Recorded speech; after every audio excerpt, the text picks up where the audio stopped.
Hey everybody, what's going on? I'm Trenelle. And I'm Eunice. And this is The Wretch and the Righteous, where we figure out how to live in this wretched world while we work out our righteousness. Oh, yes. So, Eunice, are you wretch or are you righteous right now?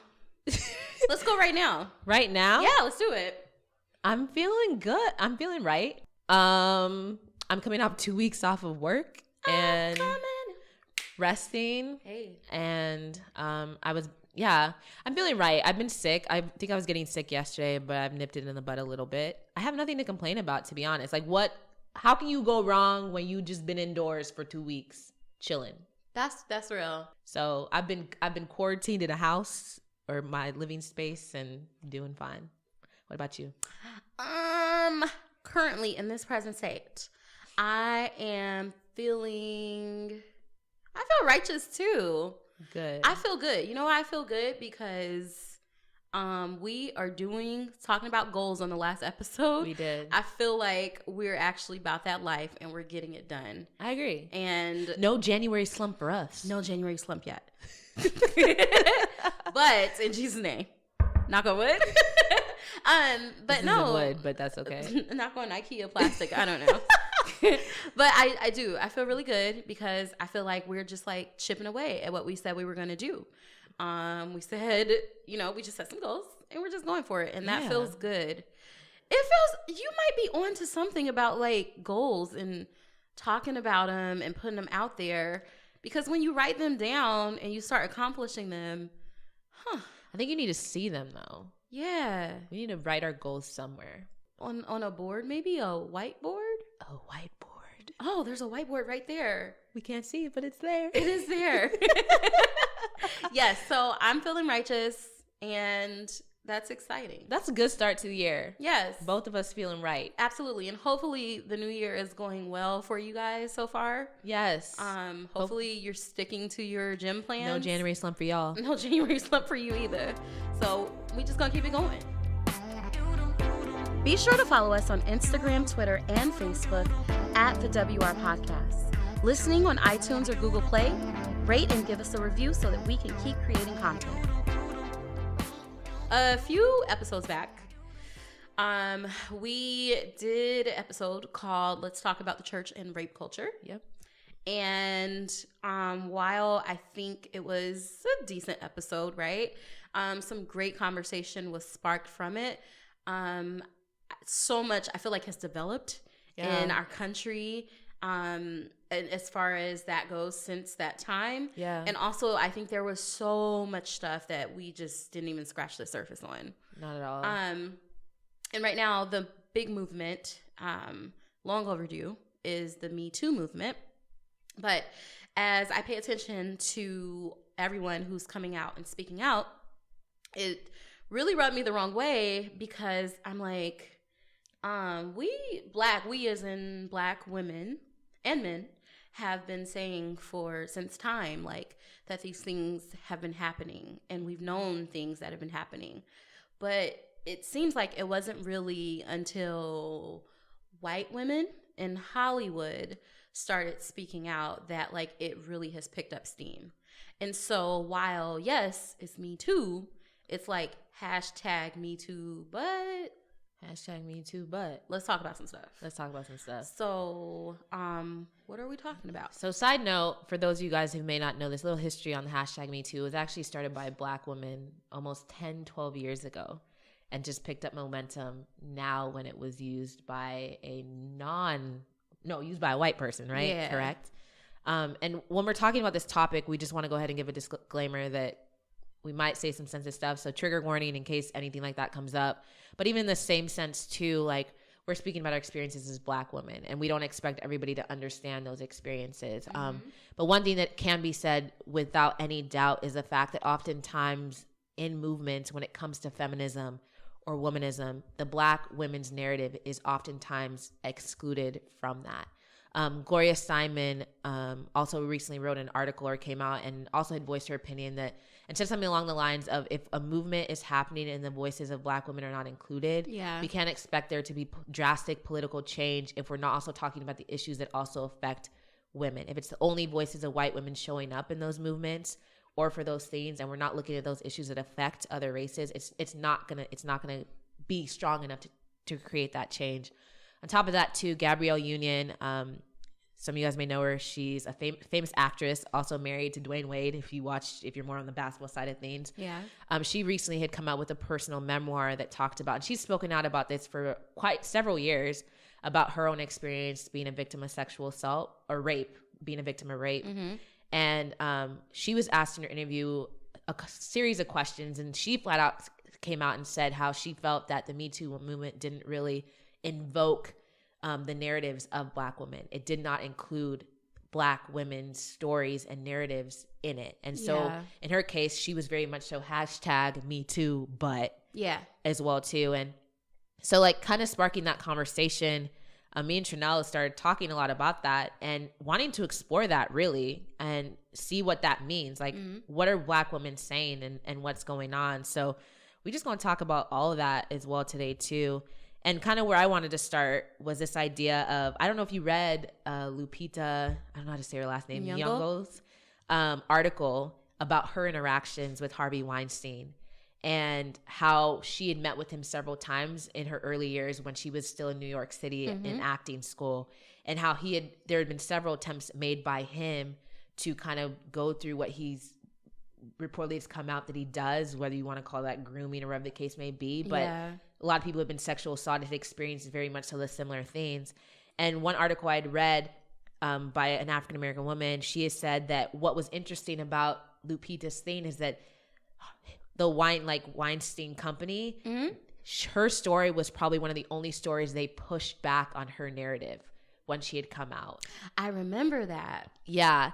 And one thing she specifically said, it was her account that Weinstein or his team forcefully pushed back on. Not only is there a sense of we're excluded from the narrative, but even when prominent members of our community are in the narrative, that we're the ones whose stories are pushed back upon. We're the ones who are lying. And that was said by Lulu Garcia Navarro. And so I just kind of want to start there, this idea of like, why is it that when we come forward and tell and share our stories, even if there's other people, even if white women are sharing their stories, why is it we are pushed back on? And is that a sense of society thinking that like people are going to believe that our narratives aren't important? Like what creates that pushback? Why push back on the Black women's narrative? I think a big reason why is because I don't know that we're often in this country, I speak for, I don't know that we're taken serious outside of our sexuality and entertainment. Okay. I'm just thinking about even going back in the day, what slave women were for, right? For creating more slaves, for, birthing more babies. Yeah. And, I feel like we have, thinking about Sarah Bartman. I don't know if you know who she is. But she. Oh, yeah. Yeah. We are sexualized. And so I don't know if they just feel like because they view us, we don't, but because they view us as these sexual beings, that whenever it comes time to talk about sexual assault or sexual harassment, it's not as serious because they still over sexualize us. It's just kind of how I feel. And then not to go all Black Lives Matter-y, but I think it's because we are not, in my opinion, the things that we go through, I think they are maybe so accustomed to us talking about trauma and violence and things that we deal with that it's normal for them. Is honestly, that's what I feel. But when that happens to a non-person of color, then it's like, oh no, oh God, how did this happen? How did we get here? What did we do to arrive here? So you would say that we, like you said, like we speak out more on those things is what I hear you saying? We're always loud and we're always vocal about these things. And I think sometimes we talk so much maybe that, and that's not saying that we talk a lot. I'm not saying that. But what I'm saying is I think they are often numb to the things that we go through. Number one, because they can't relate. Number two, because it's like, here's another complaint from Black people about how they're being treated unfairly. And if you're going the historical route, I mean, potentially it's just that rape culture has been embedded in slavery since Yeah. it's part of American history. And therefore, whether people choose to realize or not, it's not something, it's in some cases it's part of American culture. And like, even when I think about like Harvey Weinstein coming out, I mean, there's the likes of R. Kelly and there's the likes of Bill Cosby. And when I think about like R. Kelly, I mean, he was in the news. I don't even think I really heard that he was in the news. I think if there was an internet, I feel like he almost would have flown underneath the radar.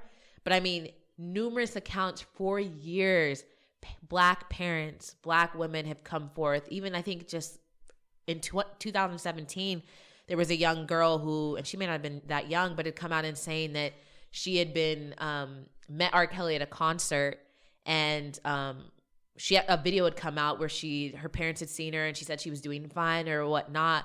But actually, this reality of like him having women in his house, young girls in his house that he grooms, that they almost become like robotic in some sort of way, and him saying that, and yet I don't recall there being anybody like coming out in outrage from society and being like, there's something wrong with this. Like, we need to do something about this. This is not okay. No celebrity could do that. And then on the other hand, you have Bill Cosby, who's been really an icon for the Black community. I think when everybody thinks about, I mean, all of us as Black, kids being like, I want my family to be the Huxtables. Like, that's what I want. And all of a sudden these allegations come out against him. But then you see a different response, specifically from people where there's some people that are very much so like, we're still going to support him. We're still going to stand behind him. And then other people who kind of are just like, that there's no way the guy, Mr. Cliff Huxtable we see on TV could ever do something like that. Yeah. And almost didn't want to see like Bill Cosby for being Bill Cosby. And so how do you reconcile? Yeah. But when you say that, with Bill Cosby, I feel like I wonder, because he kind of disassociated himself in ways with the Black community. I'm thinking about when he would come and speak out against like Black men wearing their pants down, and just like some of the judgments that he's had. I think it was easier for white people to side with him. And so I wonder if it was because he was more relatable to him. Like, he was the good Black man. He did not live up to the stereotypes that that are normally associated with Black men. I wonder, why was it such a big deal? But the thing is the funny thing about the Black community too, and maybe this is what works against us sometimes as well also, is this reality of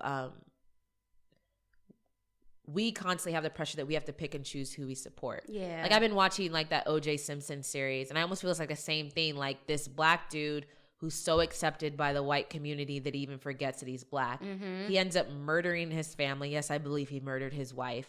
Allegedly. See, I believe he did. See, I'm on the other side. And suddenly he's like, I'm not Black, I'm OJ. Doesn't claim his Black side, nothing like that. And Jay-Z talks about it in his song. But I mean, it's one of those things where, come to find out, he murders this person and the Black community supporting him. All of a sudden, that's the only support he has. He was not found. He was found not guilty. Have you watched those? The People versus OJ? No, but have you also watched the ESPN one? I guarantee if you watch that, you will have a different thought about it. I mean, I remember watching the case, and watch the ESPN thing. See, everyone close to him, fast forward, believes he did it. Even Rob Kardashian, before he died, was like, yeah, my best friend, I'm pretty sure he did. Watch the ESPN documentary. It will change your mind. I think he was found not guilty, and I think that so many people get away with killing truly innocent Black people all the time, but like the justice system says. But the point, but they were tried before a jury and they were found not guilty. If the glove didn't fit, oh my God, he must have quit. Thank you, Johnny Crockett. Cochran, whatever. But the reason why I bring that up in this case is just the reality of like, just kind of figure out like, what are the reasons why like our voices aren't heard, like, and how do we come to a place like where we feel like we're able to be part of that conversation? We're feeling like people are actually seeing that we get credit for where credit's due for the reality of like, this affects us too. This affects our community. And also understanding the hardships that we as Black women and we as Black people experience. Like it's nice. It must be nice to be able to choose one side of an issue. Yeah.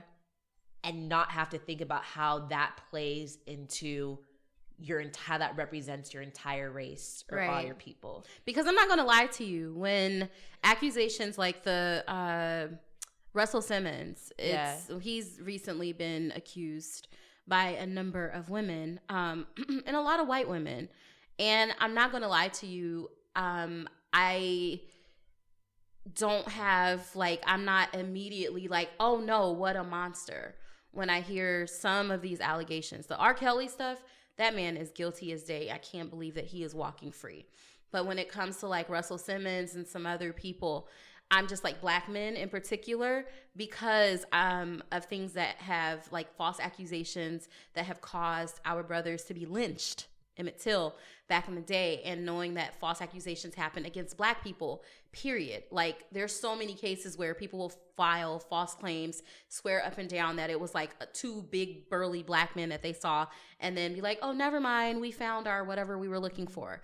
And I feel like so many false accusations come out against us that it's kind of hard for me, because out of loyalty to my people and knowing kind of what we have to deal with, sometimes I have a hard time feeling outrage like that maybe we should feel. And I think in some capacity on the other end of that might even force some women to feel like they have to remain silent, because the fear of ruining the reputation of maybe somebody that represents so much more to people. Like, I'd be curious. I mean, I don't recall there being a ton of Black women that came forward against Bill Cosby, but I can't imagine like how many women chose the latter because of the image or what this person represented. Yeah. But then to go back to what you said, I think the more that people do speak out against it, the more, I don't say the easier it becomes, because you are very much putting a target, unfortunately, on your back when you do speak out. But I think it empowers victims to speak their truths, because they deserve to be heard. But in that saying, do you think it matters then who the voice of those speaking out comes from? Or, you know what I'm saying? What do you mean? Like, if it is mostly, white women coming forward and revitalizing this hashtag #MeToo, do you think that opens the door for Black women to say it as well also? Or do you think they're equally, people are like, oh, No, because, I mean, like you said, Me Too is not new, and it was started by a Black woman, and I didn't hear about her until this year, on the mainstream. But there was something interesting about that too, though, is because I was reading an article, I think it was something from the New York Times or I don't know where I read it, but they were saying that when they asked her, like, how do you feel? Because she wasn't even featured on the front cover of Time magazine. Right. She was on the inside of it. And people are like, you started this. Like, how do you feel about not being on the front? And she took a very humble approach in the sense of like, it's not just about me. And I don't want the limelight to be put on me in that regard. Yeah. And so like, even that idea of like, yes, I think that's great. It shouldn't be about one person. But do you think even that ownership, like that, it's not about me kind of thing, also prohibits the voices of Black? Like, should a Black woman feel the pressure to be like, no, I want my face on the front. No, I want to be recognized as the starter of this movement? Or when it comes to serious topics like that, is it selfish or is it ridiculous? And is it a right decision to say, no, like, don't make me, the center of that? I think she was being humble about it. I mean, I'm not saying that she wasn't being honest in what she was saying, because at the end of the day, the point is to empower people to speak out against things that have happened to them, and for these men, to be held accountable for their actions. Like, let's get that first and foremost, regardless of your color or, whatever. That is important. I think that's like the main part, and to prevent this from happening to other people. So I think there's that. But I do think if she were to cause like an uproar, or to be like, well, it's not fair that these other women, white women or whoever was on the cover, that's not fair because I've been speaking out against this for so long, I think she had to make a decision. Do I rightfully so, show, my frustration about that. And would that then just silence her? And would the hard thing is, would they just like brush her under the rug? And the problem is, and then the risk of if you do speak up, then it no longer becomes about what the issue is. Are you just the angry black women? It becomes a black and white thing rather than like, this is a societal issue that affects our women, our men. Like, it's an issue, like a humanity. But even what we're doing right now, I mean, we are very much kind of making it like a black and white thing.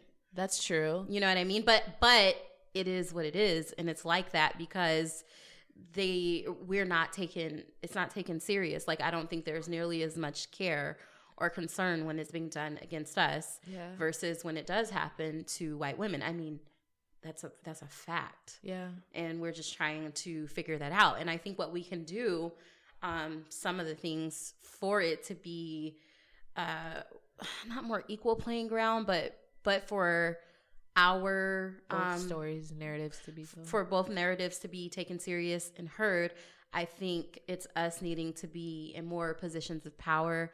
I think it's for us to be integrated more into these communities and things I think like that. Also just collectively as women as a whole, making it a constant effort to make sure that when we are given those platforms, we're constantly reminding people that these stories are stories of humanity. These two are stories of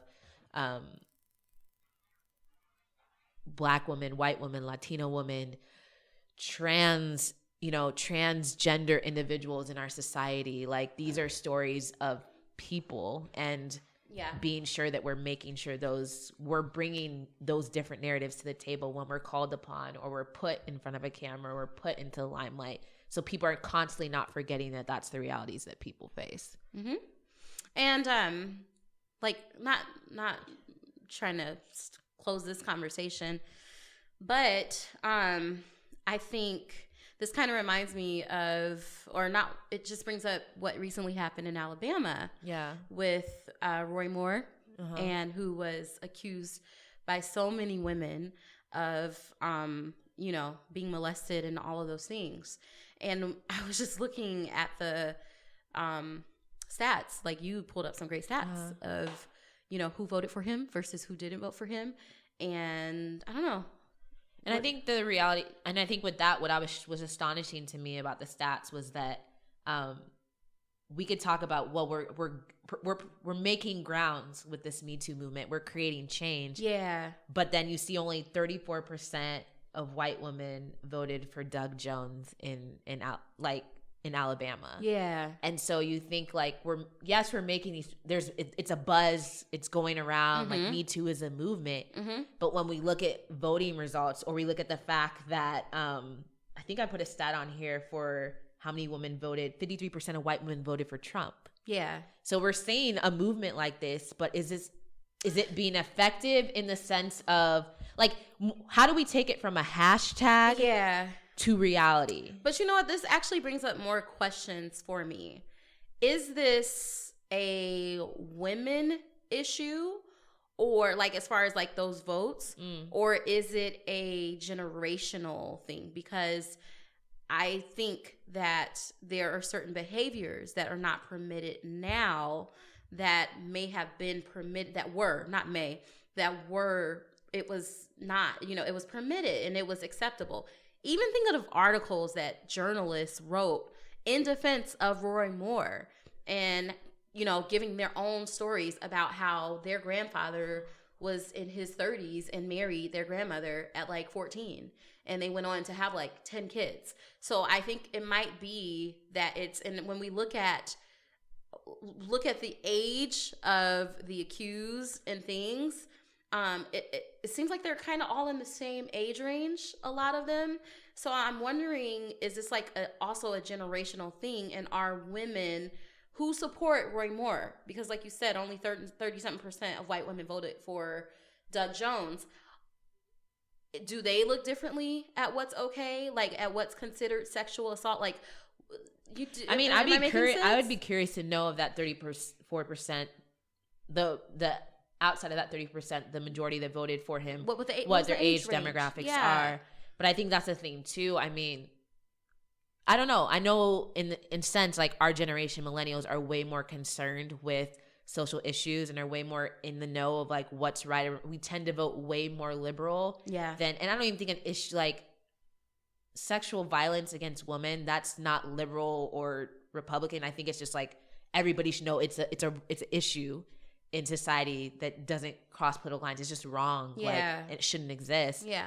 But I think it's just I don't know. I think that's a good question. I have no idea. Maybe it is generational and that's why. But I mean, 34% is not a high number. So I'm sure there's millennials in that larger number and people that are around our age in that larger number that voted for Roy Moore. And the question would be like, what propelled them to do that?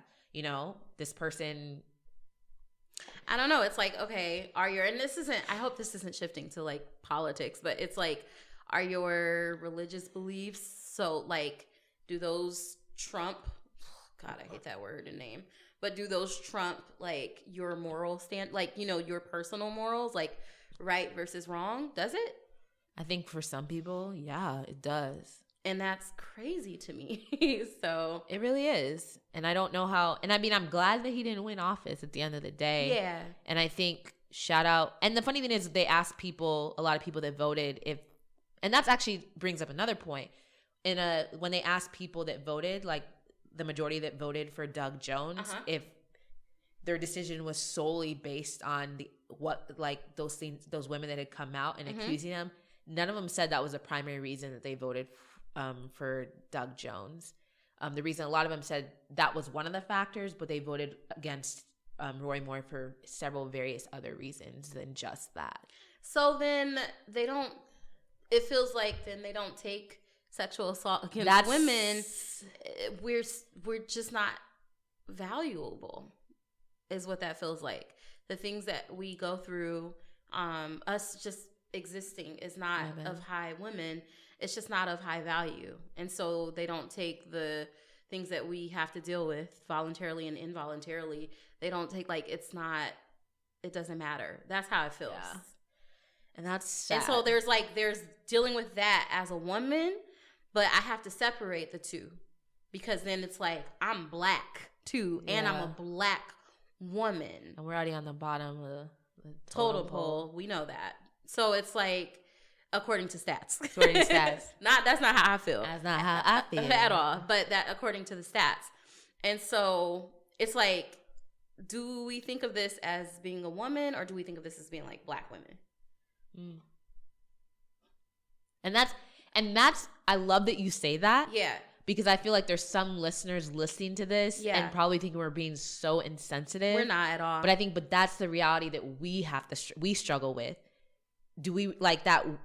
What side do I pick as a black woman? Do I pick being being black? Yeah. Or do I reside with all womanhood? Because when it comes to serious issues, there's so much more, like we have to constantly jumble those two worlds. So we can't look from stuff from a feminist, womanist. That's why I know you identify. And it may come up as insensitive. No, I know you identify as like a feminist. And I mean, I would, but I definitely would say that I'm a black womanist. And the reason why I say I'm a black womanist is because let's be 100. The women's suffrage movement had nothing to do with black women. And even white feminism, even the things they fight against and that they stand for and protest against, is completely different than what we are. We want to be heard still. Yeah. You know what I'm saying? Yeah.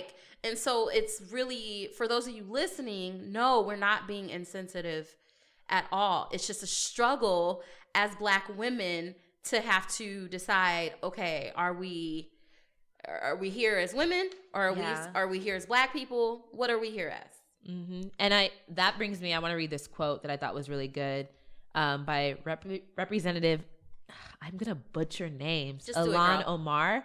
She's a Democrat at Minnesota and the country's first Somali American legislator. And she said, one thing that was made clear on Tuesday, she's speaking about the victory in Alabama, so when that happened, is that for the first time we've seen that the idea of traditional feminism, of just fighting for women's rights, doesn't really resonate. We need to have conversations about race. We need to have conversations about class. We need to understand the linkage between those things to dismantle ideas of patriarchy, misogyny, racism, and capitalism, and what autonomy and self-determination needs to look like for women. Dang, snaps. That's good. That's really good.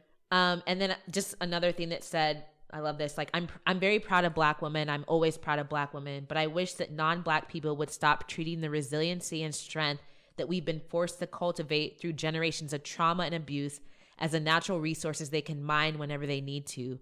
Real appreciation for Black women looks like action. And that was Ijeoma Oluo, author of the forthcoming So You Want to Talk About Race. I'm gonna have to read that. I know. When does that come out? I think that's already out. She's the author of it. So. Of the forthcoming. I don't know when it comes out. It might be out. Yeah. At this point, maybe. I don't know. Yeah. But I just thought that was fascinating, those quotes. And these are the voices of very respected, well-known Black women. So I say that even to reiterate our points that what we're speaking is not just our rhetoric.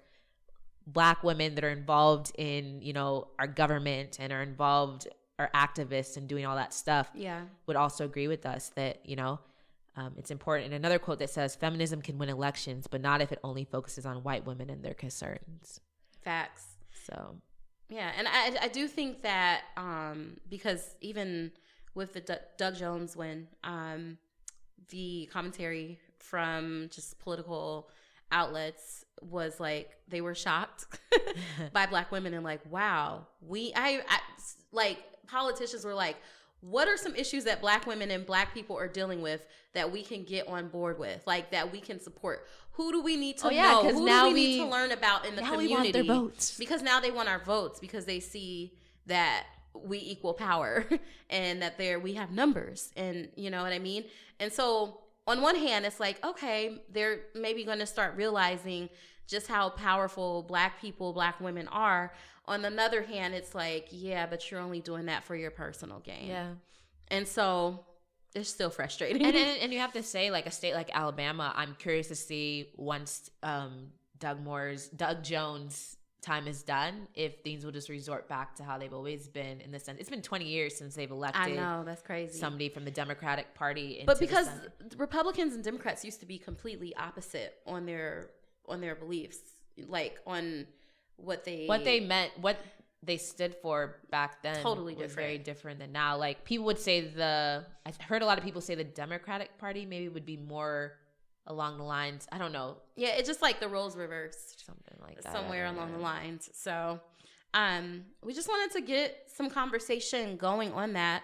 But it does still frustrate me that we are not taken serious when we talk about those things. And we didn't even touch on like Black men, like Terry Crews and the Black men who are speaking out against things that were done. Because there's like that whole like their like masculinity and stuff is now called into question when they speak out. That's a whole nother conversation for another day. And even with that too, looking in this conversation too, like we always talk about evangelical Christianity. And there was an article that came out too about just like how this election in Alabama and those leaders that were supporting Roy Moore, how I think it was the editor Christianity Today that wrote something saying that it's tarnished the view of evangelical Christianity. Good. So that's even another conversation that needs to be had about that. Because I think 2017. Yeah. I would want to put that as the title, the year evangelical Christianity got called out. No, that's real. And I mean, it was such an eye opener for me, personally, in my walk with God. Like, just even the way I read the Bible, like, I was like, this is oppressive. If I'm being real, like I've had some really good conversations with my dad and understanding the periods and the things like where women's rights were and stuff during those periods to get a better understanding for why things are written the way they were. But like I really, really started having like morally, it would not sit right with me, people supporting people who clearly support the oppression of women. And the funny thing about that too is though, even for me on the other end, like I've been reading the Bible more from a social justice perspective in the last year. And what I actually see more in that is that it actually talks about a lot of these issues and not in the way in the evangelical church presents those things.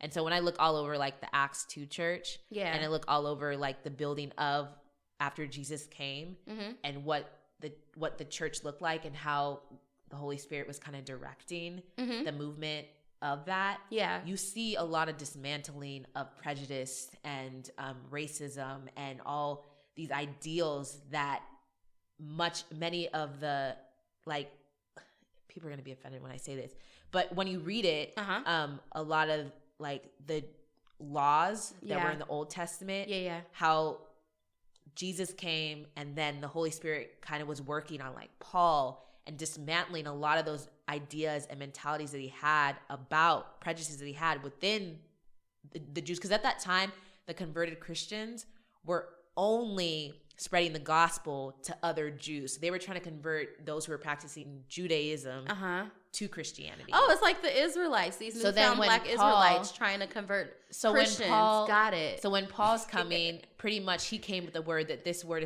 gospel is not just for Jews. It's for everybody. For everyone that believes. But in order for him to get there, you see, if you read through the early books, Acts 10, you'll really see that God's literally putting him in situations that are challenging his prejudice, the people he's staying with, the conversations he's having.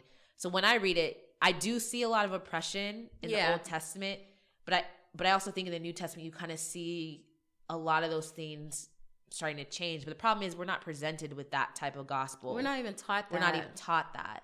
And so I think for me, I'm like, it's in there, but it's not out there. It's just not being taught.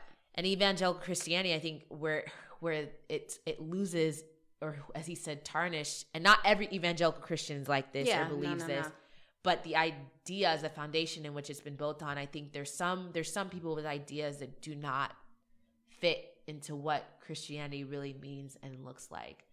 Because if you were real about justice, then you would have to change your ways. And people don't want to change their lifestyles. No. Because that's inconvenient, and people don't want to be inconvenienced.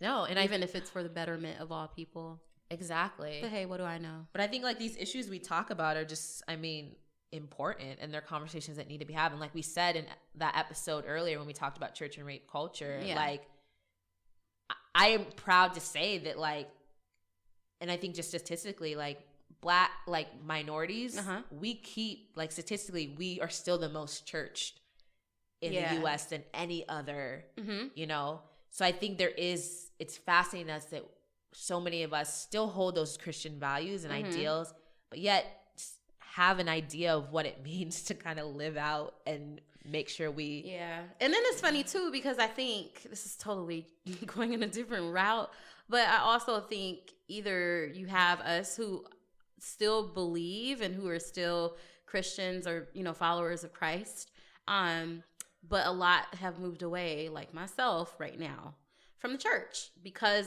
of what's being taught and what's not being taught, what's being focused on, what's not being focused on. And I would hope that the church would wake up and realize these things. We need more Eunices, like more Pastor Eunices. Oh my gosh. Out there, because prior to, having these conversations with you and having some really good talks with my dad, like just a few days ago, it got me to see like another side of it. Yeah. You know what I mean? Yeah. And so I think with that, like, do you have a word? I don't know if you have any word, but no. Honestly, I don't know if there's a word. I think what's the word is like, I don't have a what's the word actually. The word is just like these stories need to be told. These voices need to be heard. And like Me Too, but like the narrative has to include everybody. The narrative has to be Black, white, Asian, Mexican, Latina, Latino, transgender, gay, straight, like the narrative, Native American, the narrative has to include all people. And I think the way we do that is those of us who are the face of these movements, we need to make sure when the mic is out in front of us or the mic is in front of you, that you are knowledgeable enough and know the narratives of those people. You're connected to also share those experiences, those people, to bring other brothers and sisters beside you, to stand beside you. And so that when you say Me Too, it's really like, it's inclusive. It's inclusive of everyone. Yep.